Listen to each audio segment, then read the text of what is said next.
Assalamualaikum warahmatullahi wabarakatuh. Waalaikumsalam warahmatullahi wabarakatuh. Alhamdulillah pagi ini kita sudah kedatangan Bapak Noven Briono, Wakil Ketua BPP Abu Dhabi. Kita biasa menyebutnya dengan Tumboy ini. Bagaimana kabarnya hari ini Tumboy? Alhamdulillah baik, hujan tadi pagi. Iya. Langsung aja to the point, Tum.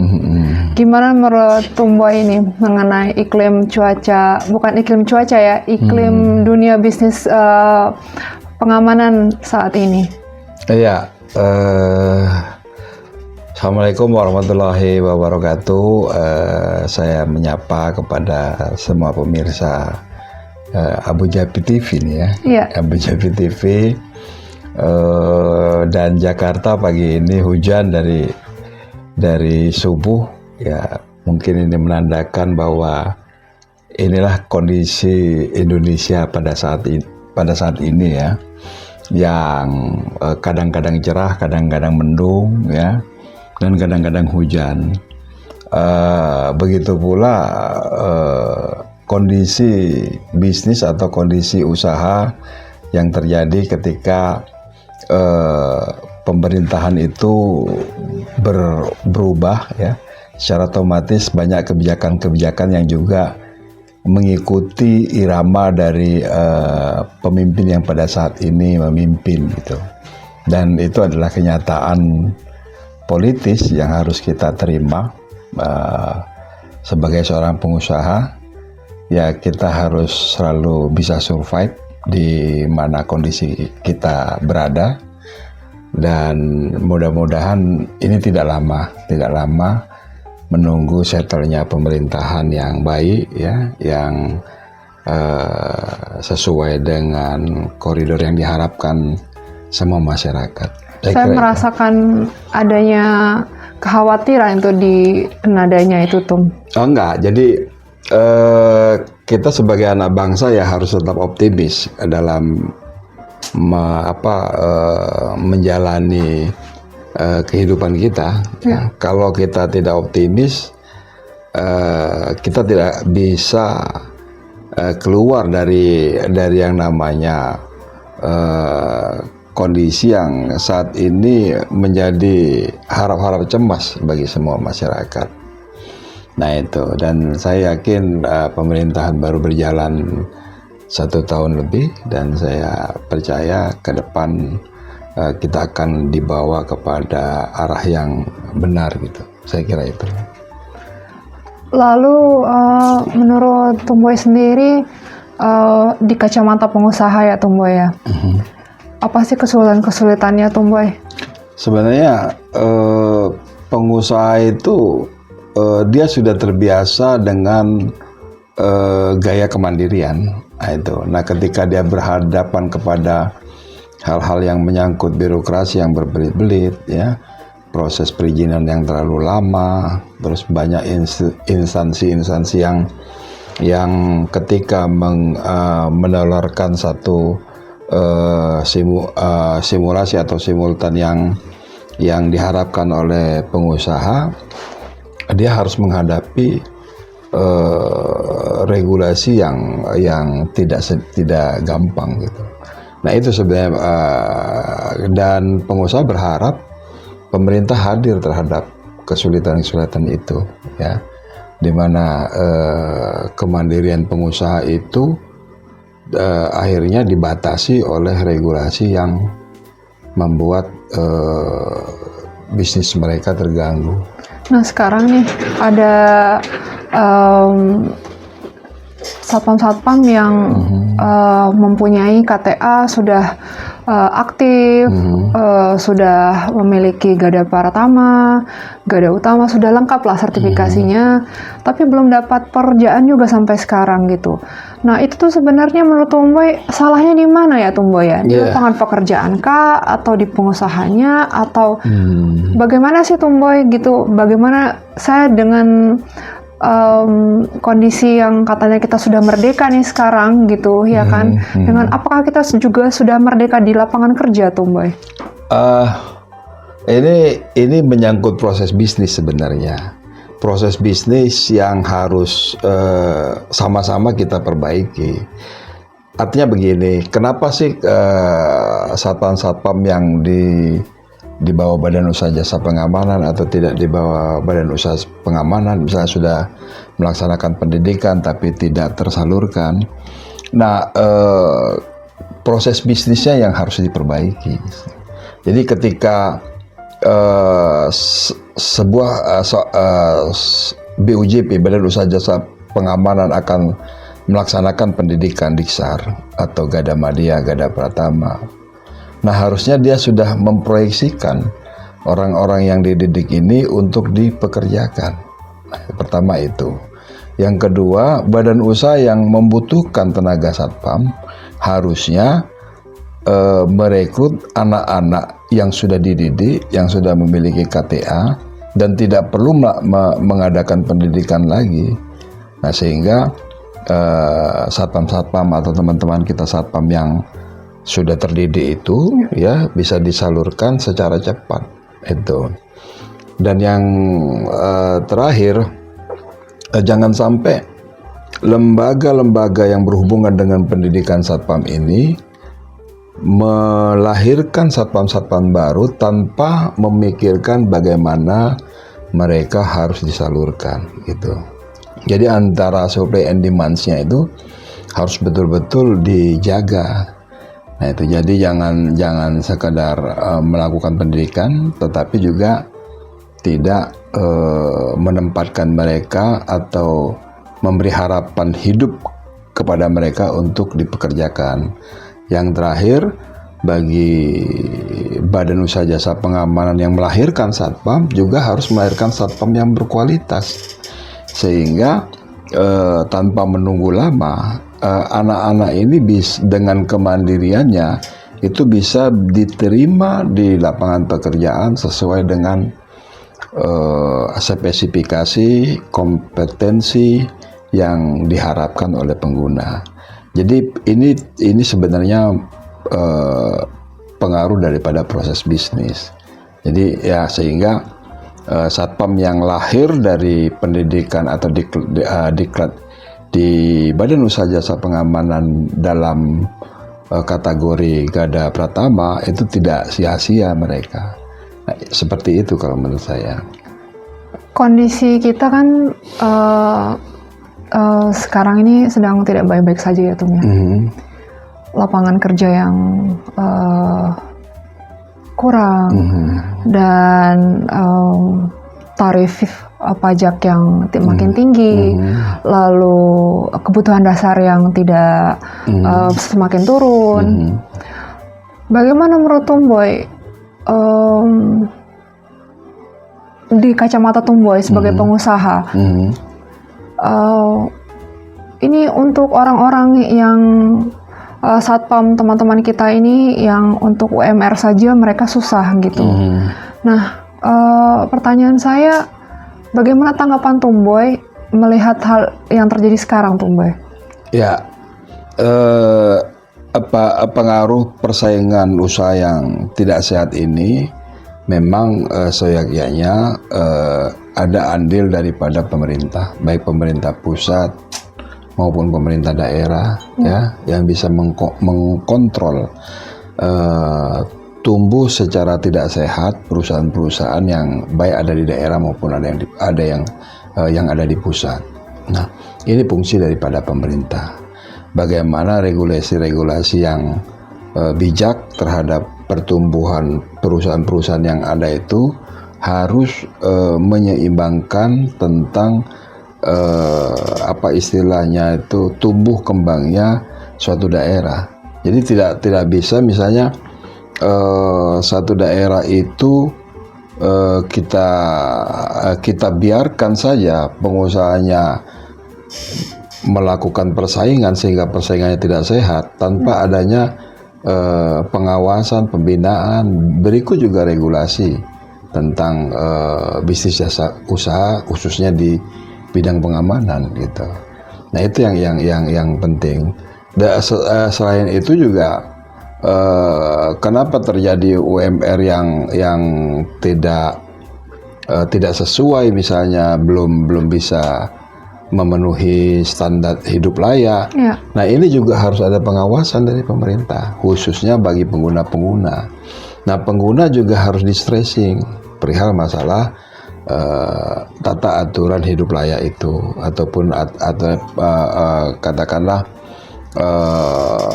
mengedepankan daripada aturan upah minimum regional, sektoral, ya, sehingga kawan-kawan satpam itu tidak lagi merasa dizolimi terhadap gaji yang tidak sehat tadi. Saya kira itu sebenarnya. Ada nggak sih tuh tempat untuk mengadu teman-teman satpam nih? Kadang mereka di kontrak sebagai selama setahun, lalu dalam 6 bulan di-terminate, diberhentikan begitu saja. Ada nggak sih sebenarnya untuk orang-orang awam seperti saya nih gitu ya kan, untuk bertanya di mana sih keadilan itu untuk mereka, dan ada nggak sih tempat sebenarnya untuk mengadu untuk mereka? Ya, memang belum ada, khususnya ya di bidang satuan pengamanan, belum ada tempat yang menurut saya yang memiliki kompetensi kuat untuk menjaga atau melindungi hak-hak satpam. Ya, memang ada seperti asosiasi profesi misalnya kan. Nah, terus ini tidak diberikan pengetahuan secara transparan kepada mereka. Ketika mereka mendapat kesulitan, bagaimana mekanismenya, siapa yang harus dihubungi, gitu kan. Nah, informasi-informasi ini juga dibutuhkan oleh mereka, ya, terutama di media-media misalnya kan. Seperti itu. Kalau di pihak buruh atau serikat buruh, serikat pekerja, mereka sudah tergabung di dalam serikat itu sendiri, dan mereka mendapat perlindungan, baik perlindungan secara hukum, perlindungan sosialnya, perlindungan hak-haknya, hak-hak normatifnya, dan itu diakui. Tidak saja diakui pada satu institusi, tapi institusi lain juga mengakui keberadaan daripada organisasi yang melindungi atau menjaga satuan pengamanan itu tadi. Nah, itu seperti yang dilakukan oleh serikat pekerja atau serikat buruh. Nah, ini harus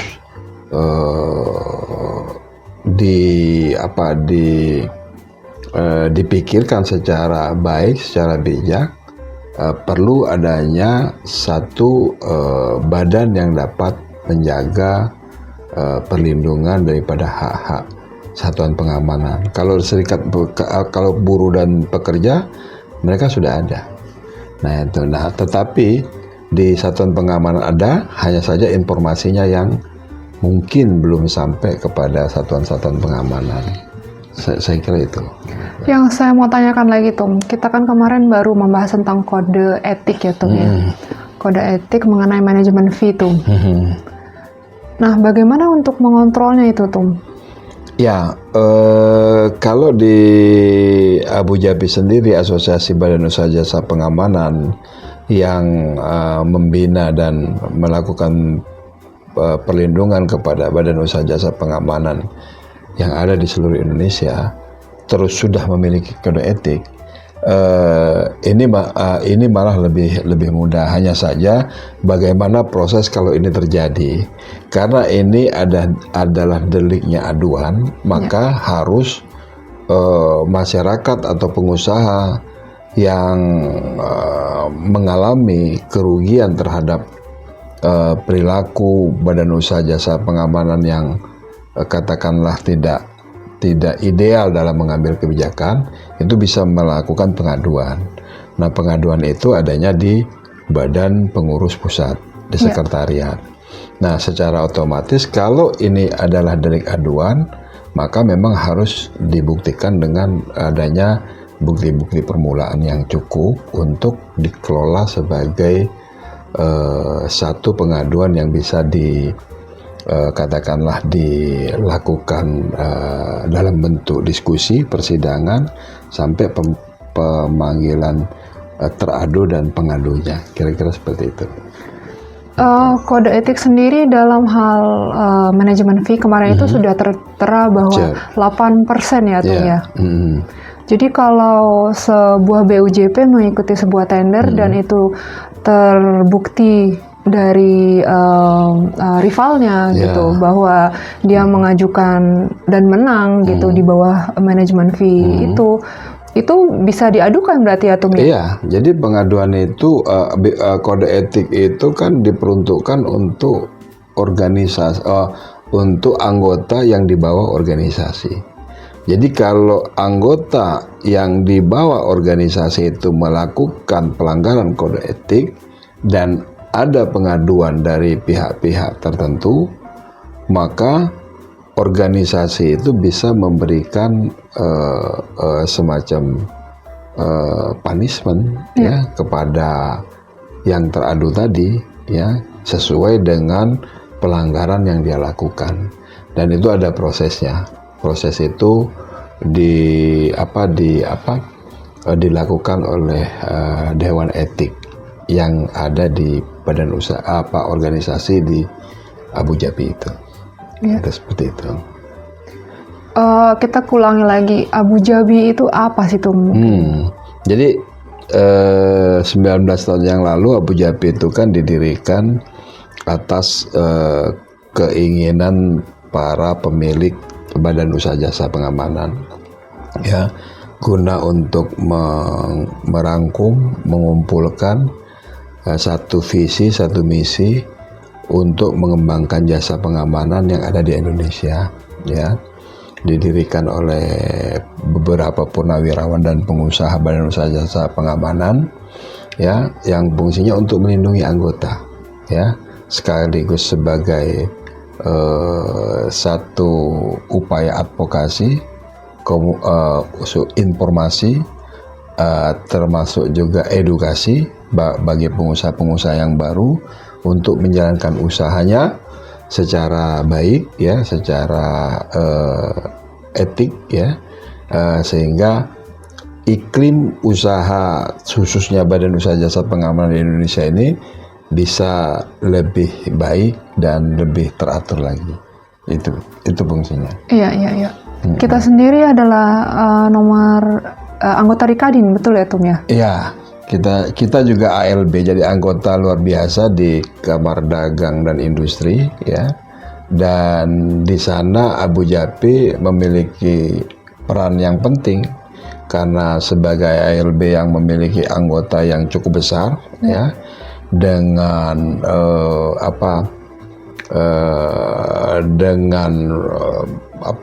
melibatkan beberapa pengusaha-pengusaha yang besar, juga berguna bagi pengguna-pengguna yang baik skala kecil mau menengah maupun besar.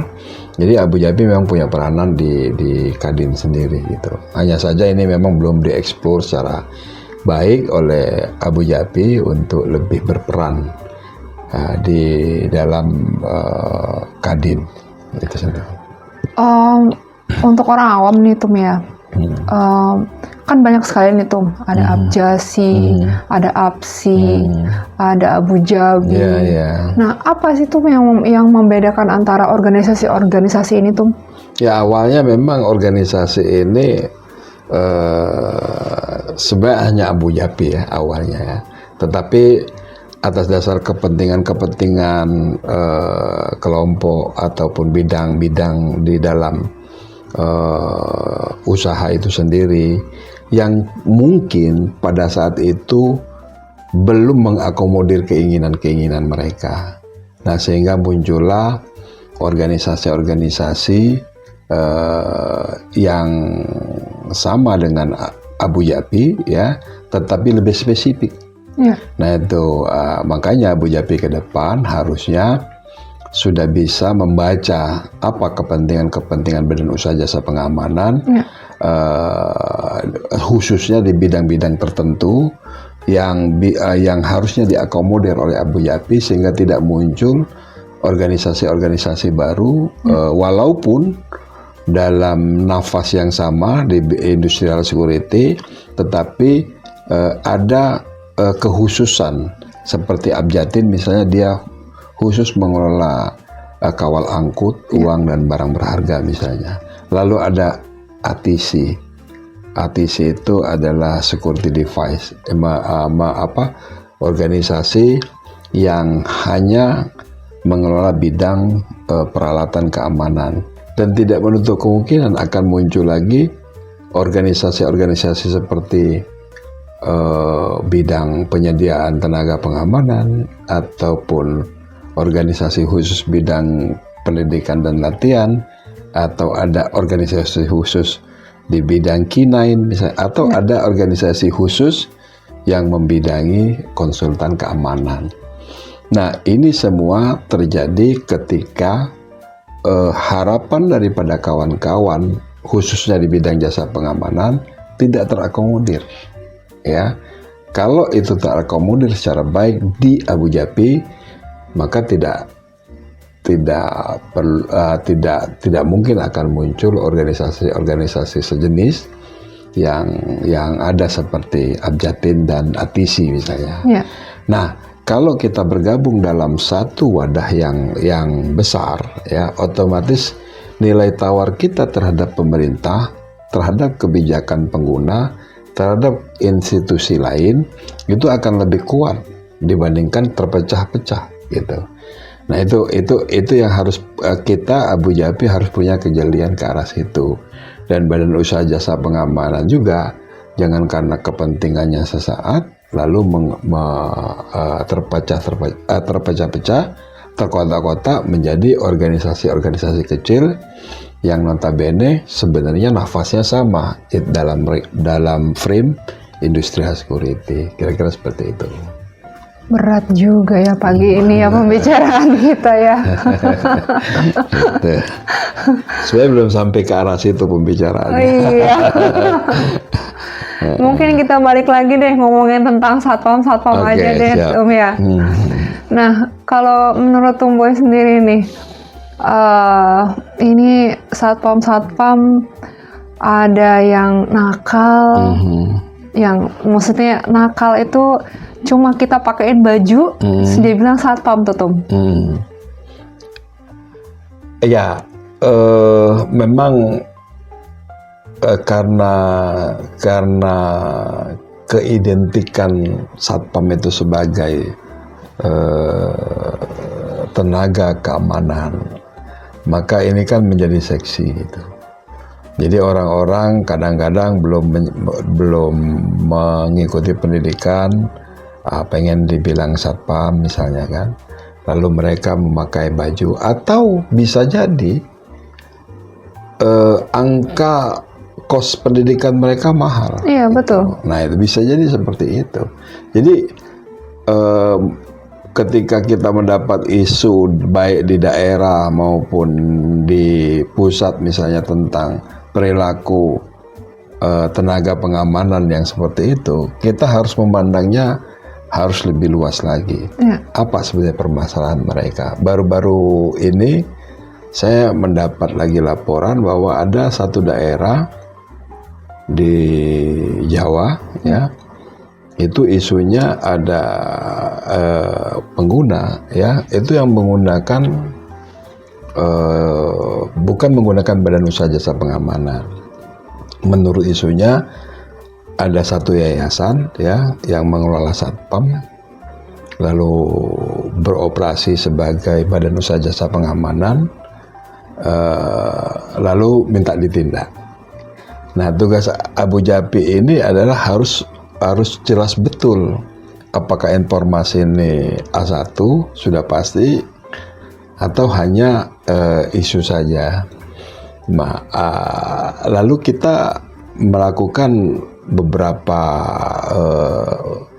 katakanlah mencari informasi ke daerah itu, apakah betul ini dikelola si ini, apakah sudah ada Badan Usaha Jasa Pengamanan tetapi belum ada izin, satpamnya bagaimana. Nah, tetapi kan ada beberapa pihak yang kepengen kita bertindak cepat, ya, bertindak cepat, bertindak akurat, gitu ya. Lalu mungkin atas dasar frame-nya persaingan usaha supaya ini segera ditindak ya, sehingga badan usaha jasa pengamanan yang ada di daerah itu bisa melakukan kegiatan usahanya dan menghasilkan uang. Tapi kan Abu Jabi tidak bisa dikendalikan karena dengan isu seperti itu ya. Setelah kita selidikin, oh ternyata tidak benar permasalahan itu seperti itu, dan kita cari dari sumbernya bahwa kondisinya tidak seperti yang diceritakan. Nah, inilah fungsinya organisasi untuk menetralisir kondisi-kondisi yang ada. Begitu pula dengan satuan pengamanan. Banyak isu-isu yang masuk di BPP khususnya tentang Satpam A, Satpam B gini. Nah, kalau kita langsung mengambil tindakan secara spontan, itu bisa menjadikan organisasi ini tidak profesional. Nah, itu tidak profesional dan akhirnya akan menjadi tempat yang bermasalah bagi Satpam maupun badan usaha jasa pengamanan di daerah. Akhirnya kita dituding ya asal ngomong aja, tindak aja tanpa ada bukti ya, bukti yang otentik. Nah, itu dan terbukti hari ini kita buktikan bahwa Abu Jabi bekerja untuk Industrial Security Indonesia, kira-kira. Kemarin kita kan baru selebrasi nih tuh, 17 Agustus. Yeah. Apa sih harapannya Tumbo ini? Ya, kebetulan saya juga kemarin sebelum 17 Agustus, tanggal kurang lebih ya 1 minggu yang lalu, saya diundang mengikuti retreat Kadin ya. Yeah. Nah, di situ hari terakhir kita diajak makan dengan taruna-taruni Akmil, dan kita juga memberikan pesan-pesan kepada anak-anak muda yang ada di sana bahwa mereka adalah calon pemimpin bangsa, bahwa negara ini harus dibangun atas dasar kekuatan moral, bukan kekuatan material saja ya. Dan kalau kekuatan moral kita lebih tinggi dibandingkan materialnya, mudah-mudahan 17 Agustus 80 tahun Indonesia Merdeka, untuk ke-81, 82, 83 Indonesia Merdeka, kita tidak lagi melihat kemiskinan, ya, tidak lagi melihat pengangguran yang akut, ya, dan kita berharap moralitas daripada bangsa ini harus dibangun secara komprehensif, ya, harus kuat pondasi moralnya. Itu juga saya sampaikan kepada beberapa taruna yang ada di sana, dan mereka adalah anak-anak bangsa yang akan memimpin kita. Ketika moralnya kuat, ya, insya Allah Indonesia ini tidak seperti kondisi sekarang yang kata orang tidak baik-baik saja, dan itu kita rasakan. Memang tidak baik-baik saja. Siap. Yang tidak baik-baik saja. Baik. Terima kasih banyak Tumboy atas waktunya. Semoga kehadiran dan penjelasan dari Tumboy ini memberikan pencerahan kepada kita semua, kepada teman-teman Satpam juga. Dan kami selaku Abu Jabi juga meminta waktu, meminta maaf kepada para pengguna, khususnya Satpam dan user-user yang ada di Indonesia. Kalau pada saat ini belum bisa berbuat banyak, tapi kami akan berusaha untuk berbuat baik. Baik, luar biasa sekali. Terima kasih Tumboy. Assalamualaikum warahmatullahi wabarakatuh. Waalaikumsalam warahmatullahi wabarakatuh.